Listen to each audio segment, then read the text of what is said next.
내 이름은 이주인 시게오. 뒷세계의 몸을 숨긴 인두갑을 쓴 악마를 사냥하는 고문 소믈리에다. 이런 사명을 진 탓에 깊은 한을 품은 이들이 내 사무소를 찾아오곤 한다. 어서 오십시오. 무슨 일로 절 찾아오셨습니까? 저는... 이번 의뢰인은 얼핏 나긋나긋한 말투의 부인으로 보였지만 그 두 눈 깊은 곳에는 괴물이 깃들어 있었다. 내 아들의 모든 것을 빼앗은 놈들에게 복수하고 싶습니다. 그놈들과 같은 공기를 마신다는 게 치가 떨립니다. 증오와 한에 지배당한 복수의 괴물이.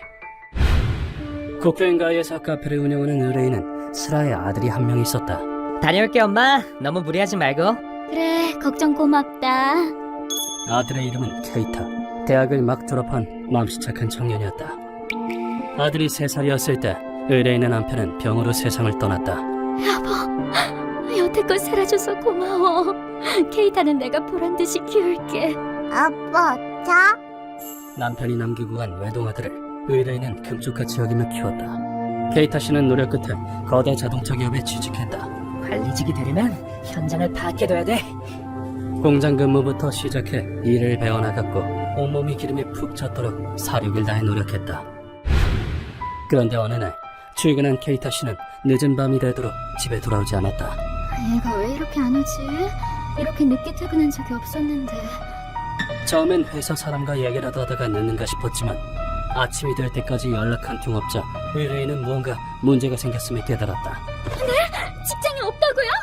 아니, 그럴 리가. 전화도 통 안 받고 무슨 일이 생긴 게 분명해. 의뢰인은 걱정이 된 나머지 경찰서로 뛰어갔다. 하지만 경찰은 실종 신고서를 받아들이지 않았다. 에이, 겨우 하루 가지고 무슨 어디서 놀고 있는 걸 수도 있잖아요. 뭐라고요? 신입사원이면 종종 있는 일 아닙니까? 그때 자택 우편함에 대량의 서류가 들어있었다. 아니, 이게 다 뭐야? 소비자 금융?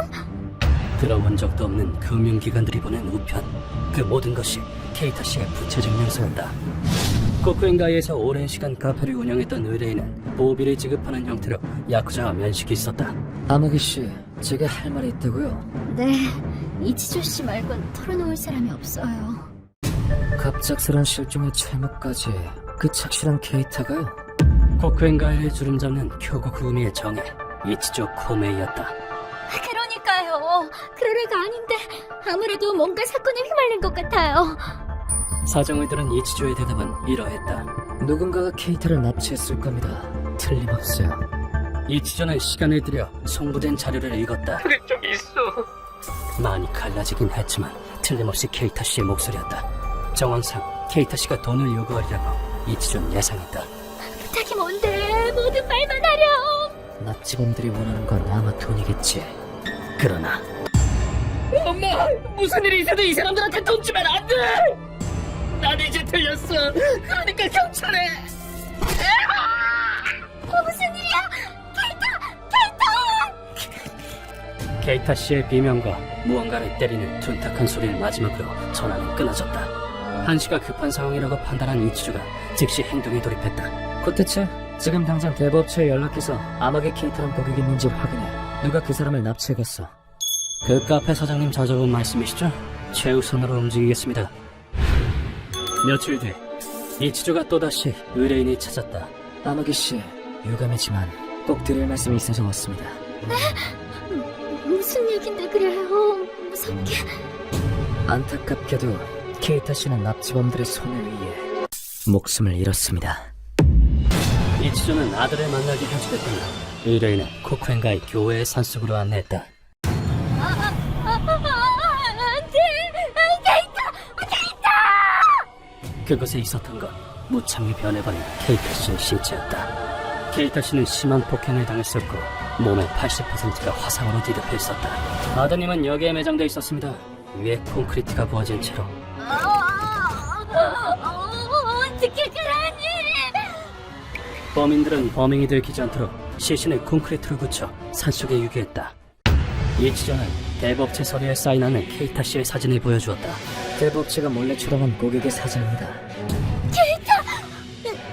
뒤에 세 명은 누구죠? 케이타 씨를 죽인 범인입니다.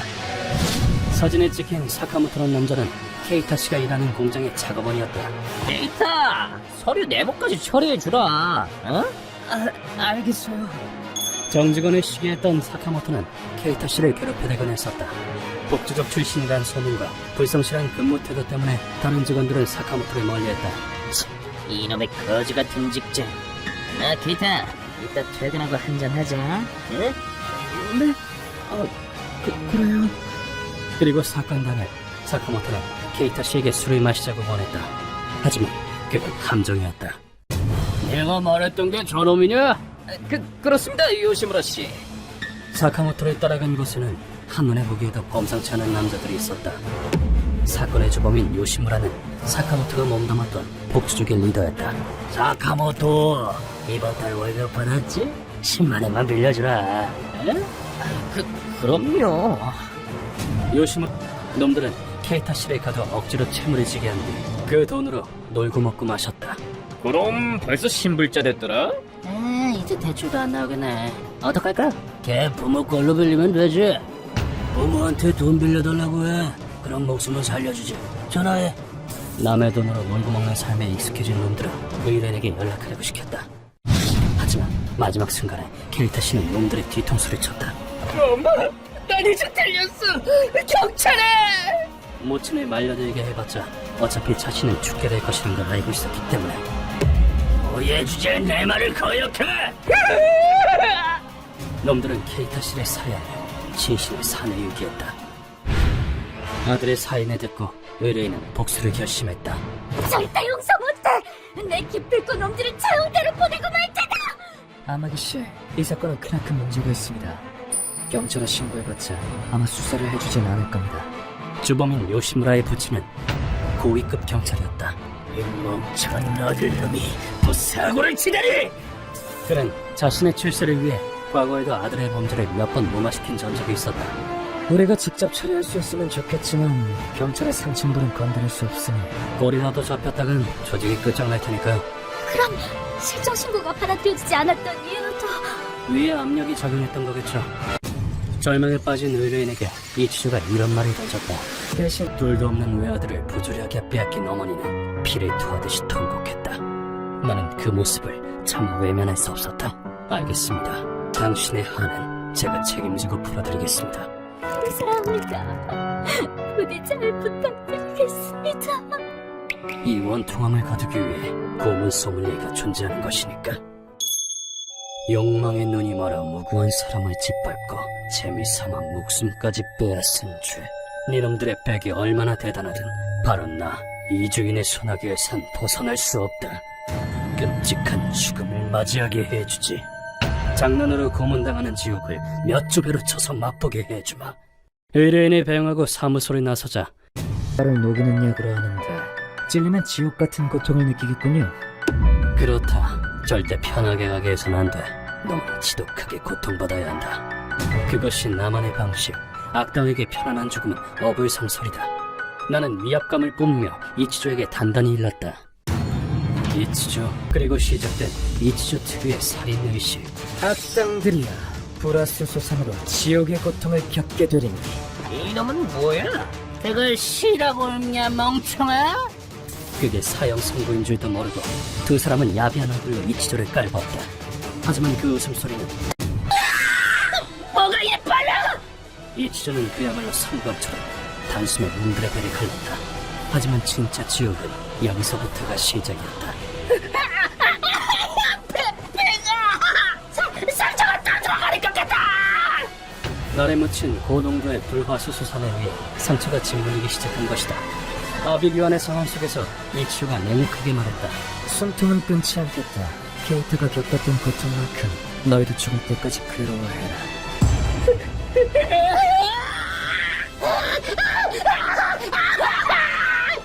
그 후 두 사람은 끔찍한 고통에서 벗어나고자 자기 내정을 마구 긁어내다 사망했다. 한편 우리는 요시무라의 아지트 부근에서 우연히 길을 가던 몸을 발견했다. 얼른 입금이나 해! 죽고 싶냐? 선생님, 요시무라요.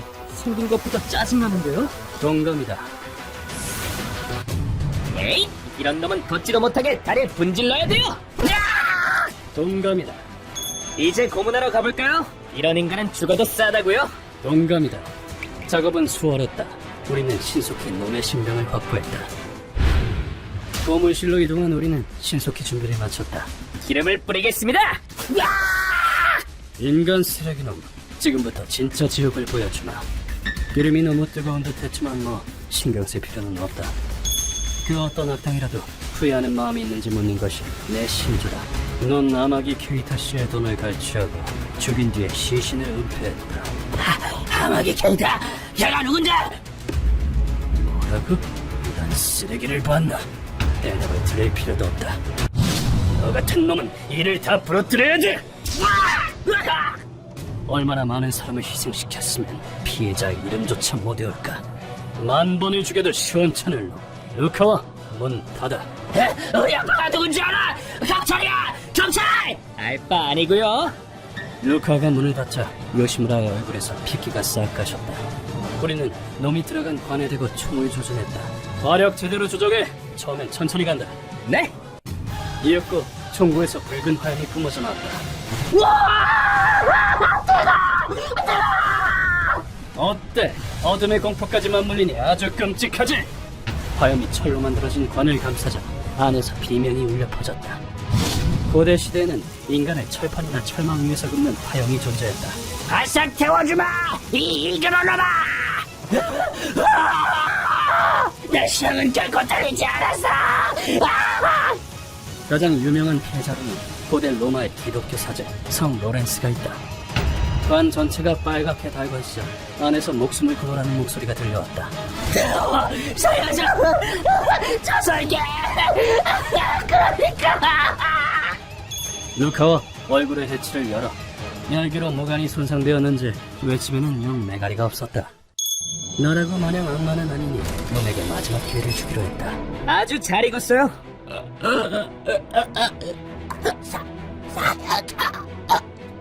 부모한테 몸값으로 100만엔 달라고 해. 그럼 목숨을 살려주지. 전화해. 알겠습니다. 100만이면 싸네. 하지만 상대는 전화를 받자마자 노성을 질렀다. 에라 이 못난 놈아, 너 때문에 다 멈췄다. 은폐했던 사건들이 언론에 다 퍼졌어. 아빠, 나 100만 원이 필요한데 일을 이 지경으로 만들어놓고 돈을 달라고? 왜 하필 너 같은 게 태어나서는 나가서 확 죽어버려. 아, 참. 고다이가 언론에 정보를 누설을 썼지. CI도 안 먹혀. 근데 너 진짜 왜 태어난 거냐? 그럼 이어서 간다.